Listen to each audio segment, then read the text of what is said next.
What is up, everyone? devhl here, showing you a war recap from some CWLL action.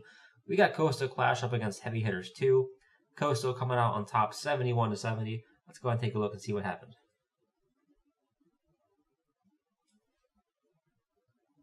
Alright, so I'm showing you this base because it's become a pretty popular base. We've seen it a few times in the past couple wars. And it's actually pretty hard to handle with hogs or lalo and all that stuff. But Charisma is going to handle this base with basically the I think they're calling it the witch slap, I guess.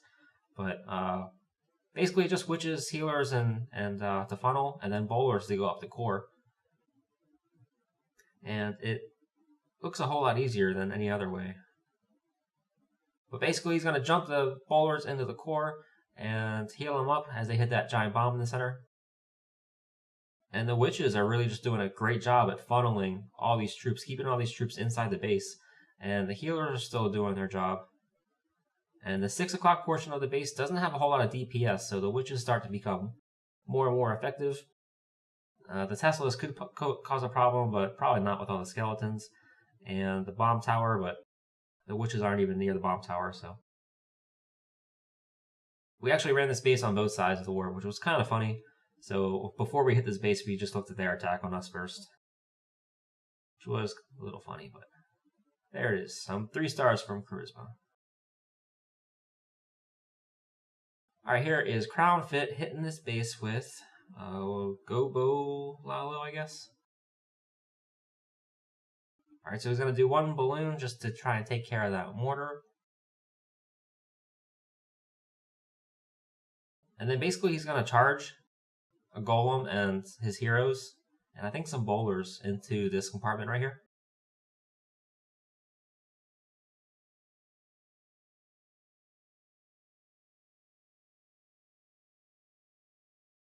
So he's gonna bring a jump, and he's only got 1 golem, so we'll see how much value he gets for that jump.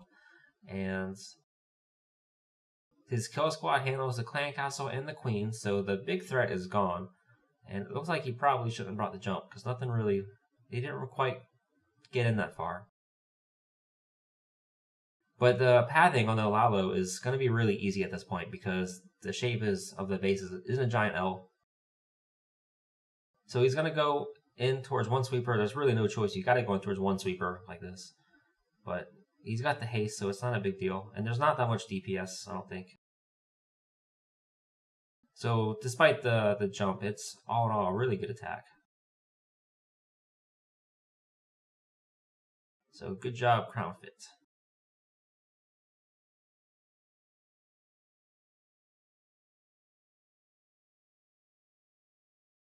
Alright, so here is my Town Hall 9 attack.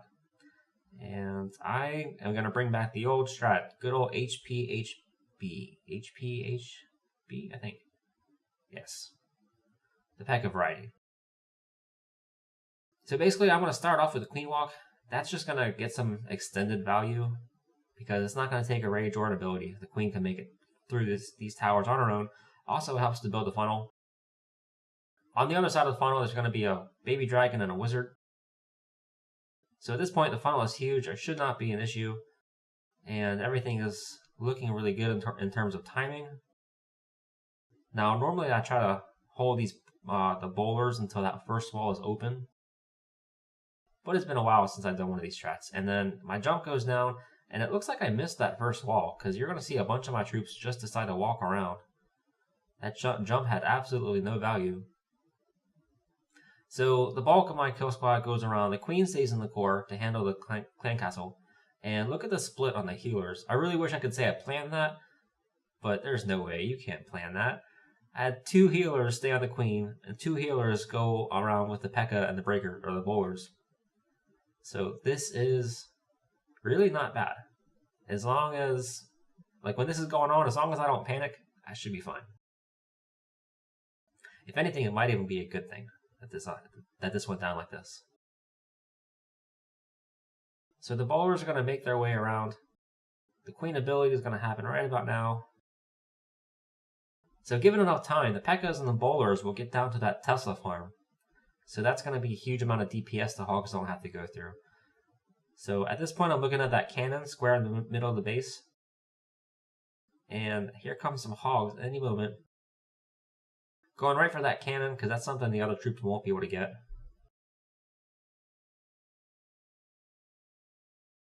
Being sure to send a little bit more than needed, because you don't want to have to reinforce. So the queen went down. And here comes the first of 2 heals. I'm going to catch the hogs and some of these bowlers, just in case. And the rest of the hogs went on that, I think it was a mortar down there. And then the final heal goes down, just to make sure everything gets through. The only threat now is time. I don't remember what I was at this point. But the hogs are going to split and go get the clan castle, so time is not going to get me here. Not this time.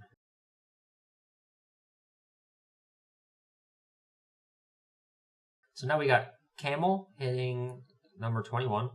And I think he does, yes, he does a queen walk. And a queen walk lalo. So he's gonna funnel his queen clockwise, and he's gonna cut off the queen clockwise too, basically turn it into like a queen charge. So the king and a couple wizards start building the funnel. Now he's doing a lalo, so imagine where the pathing is gonna be. His queen is only going to end up getting that 1 air defense. So he's got to bring 3 lavas as opposed to the 2 most people have been bringing recently. But 2 of these air defense are on the edge of the map, so it shouldn't be a huge problem.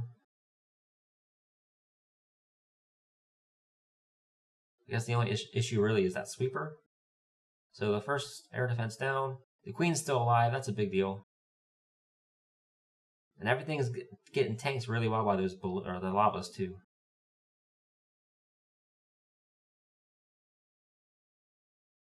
So some really nice deployment on the lalo part. And a very good choice bringing that 3rd lava, I think. I definitely do think it was needed. So great hit from Camel.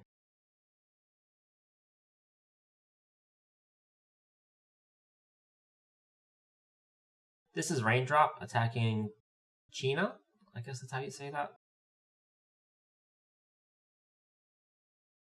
Alright, so Raindrop is bringing heavy on the golems. So he's going to have to go real far into this base to get value for that. And for traveling far into the base, he's got 2 jumps.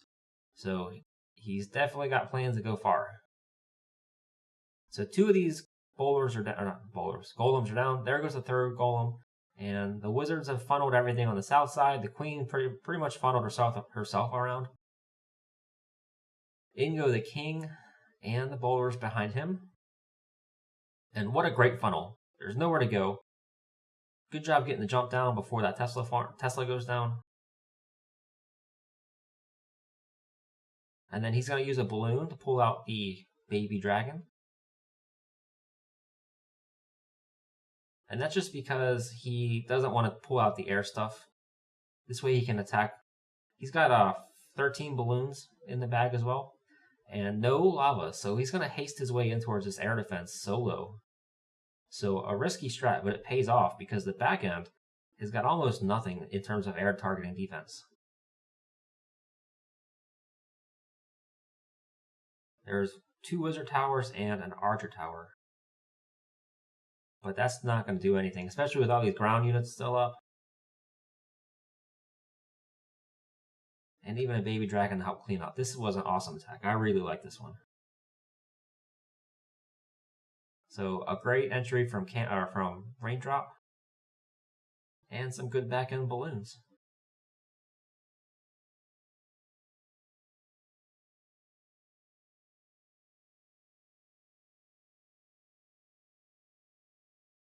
Now we're going to move up to some Town Hall 10 action. This is some 10v10.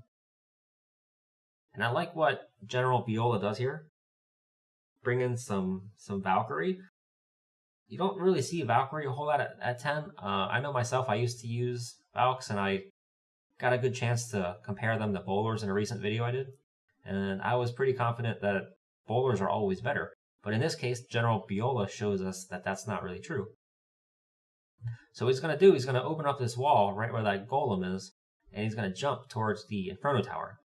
And my I think he brings these Valkyries because he can steer them toward that Inferno Tower and take it down a whole lot quicker. If he were to bring more bowlers, they can get distracted, hitting this air defense, hitting the Town Hall. Meanwhile, the freeze wears off and they all die. So I think the Valkyrie in this case was a fantastic idea. So his queen did not go inside the base, and really that's might even be a good thing, really. So she gets that, I don't know what it was, but she gets that one tower, which should help the pathing a little bit. And, oh, also the Valkyrie and some barbs get that air defense. So again, the pathing is really good. He's got this L shape going on. And he's just going to try and take these towers down from multiple angles so that his balloons split. And they don't exactly split, but now they'll split. And they'll go and get that expo. I think that's probably the hardest part of this attack, is making sure that expo goes down so you don't have to double back.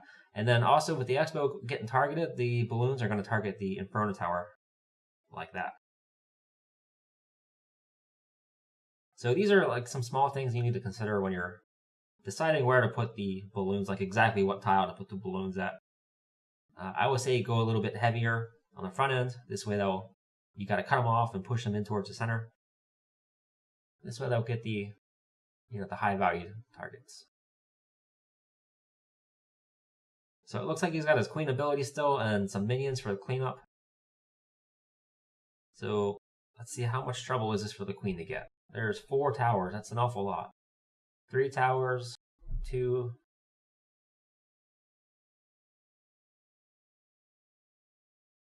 So he did cut it close, but honestly, this was still a great attack. And went a long way in getting us the W too. 10v10 attacks are a gem in CWL. So that's going to be it for today. Thanks for watching. Keep up the fire.